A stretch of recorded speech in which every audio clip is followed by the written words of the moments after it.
আসসালামু আলাইকুম। যারা ছাদে বা ঘরে বাগান করেন তারা বিভিন্ন সমস্যার সম্মুখীন হন। তার মধ্যে একটি সমস্যা হলো পিঁপড়া। পিঁপড়ার আক্রমণে বাগানের আকাঙ্ক্ষিত ফুল ও ফল পাওয়া যায় না।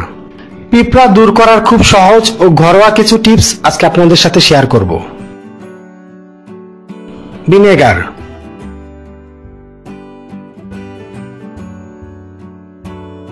সমপরিমাণ পানি ও ভিনেগার মিশিয়ে তা যেসব জায়গায় পিঁপড়া দেখা যায় সেখানে স্প্রে করে দিন।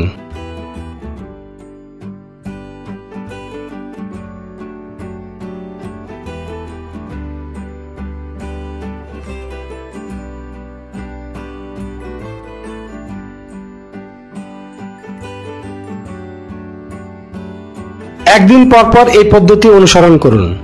পিঁপড়া ভিনেগারের গন্ধ সহ্য করতে পারে না, তাই তারা এটা এড়িয়ে চলে। ঘরে যদি ভিনেগার না থাকে তাহলে সেক্ষেত্রে লেবুর রসও একই পদ্ধতিতে ব্যবহার করতে পারেন। মশলা।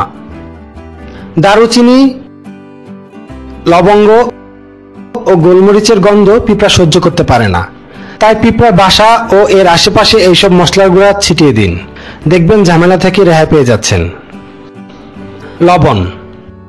সবচাইতে কম খরচে পিঁপড়ার হাত থেকে রেহাই পেতে গরম পানিতে লবণ দিয়ে ভালোভাবে মিশিয়ে নিন। এরপর তা স্প্রে বোতলে ভরে যেখানে পিঁপড়া দেখবেন সেখানে স্প্রে করুন। ব্যাস, সমস্যার সমাধান।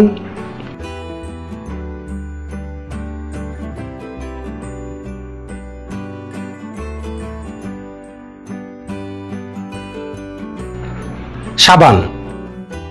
সাবানের কেমিক্যাল পিঁপড়ার জন্য ক্ষতিকর, তাই স্প্রে বোতলে পানি ভরে তার সাথে কিছুটা গুঁড়া সাবান মিশিয়ে নিয়ে পিঁপড়া ঢোকার সব স্থানে স্প্রে করে রাখুন। সাবানের গন্ধ পেলে পিঁপড়া দূরে পালাবে।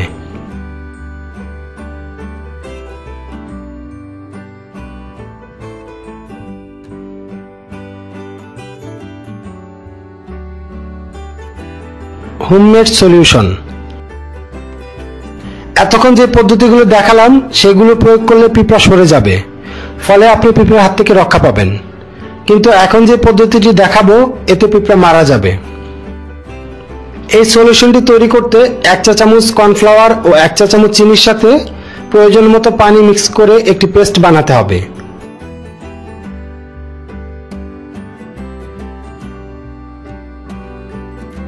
লক্ষ্য রাখবেন পেস্টটি যেন বেশি পাতলা হয়ে না যায়।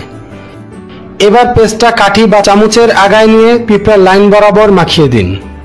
পিঁপড়া এই পেস্ট খেয়ে সাথে সাথে মরবে না, ওরা এটা নিয়ে ওদের কলোনিতে যাবে এবং রানী পিঁপড়াকেও খাওয়াবে। পিঁপড়া কর্নফ্লাওয়ার হজম করতে পারে না, তাই মোটামুটি 24 ঘন্টায় পুরো পিঁপড়ার কলোনি শেষ হয়ে যাবে।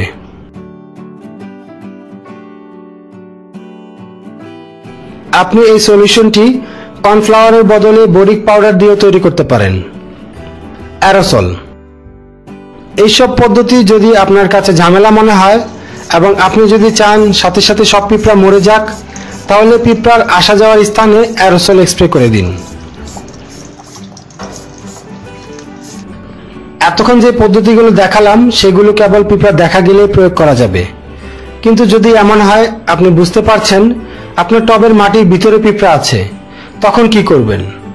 এক্ষেত্রে যদি সম্ভব হয় তাহলে টবের সব মাটি খুলে একদিন রোদে শুকিয়ে তার সাথে কিছুটা এমপি সার মিশিয়ে পুনরায় গাছ রোপণ করুন। যদি সব মাটি খোলা সম্ভব না হয় তাহলে টবের কিনারের দিকে কিছুটা মাটি সরিয়ে 1 চা চামচ এমপি সার চারদিকে ছড়িয়ে দিন এবং পুনরায় মাটি দিয়ে ঢেকে দিন। যদি এটাও সম্ভব না হয় তাহলে 250 মিলি পানিতে 1 চা চামচ পরিমাণ এমপি সার ভালোভাবে মিশিয়ে টবের মাটিতে দিয়ে দিন।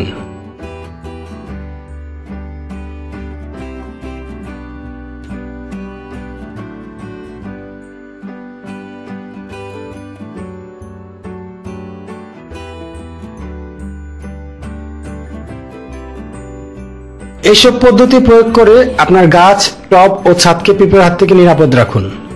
আমি আপনাদেরকে লাইক, কমেন্টস ও শেয়ার করতে বলি না বলে এসব করতে ভুলে গেলে কিন্তু চলবে না। আর সাবস্ক্রাইব তো নিশ্চয়ই করাই আছে।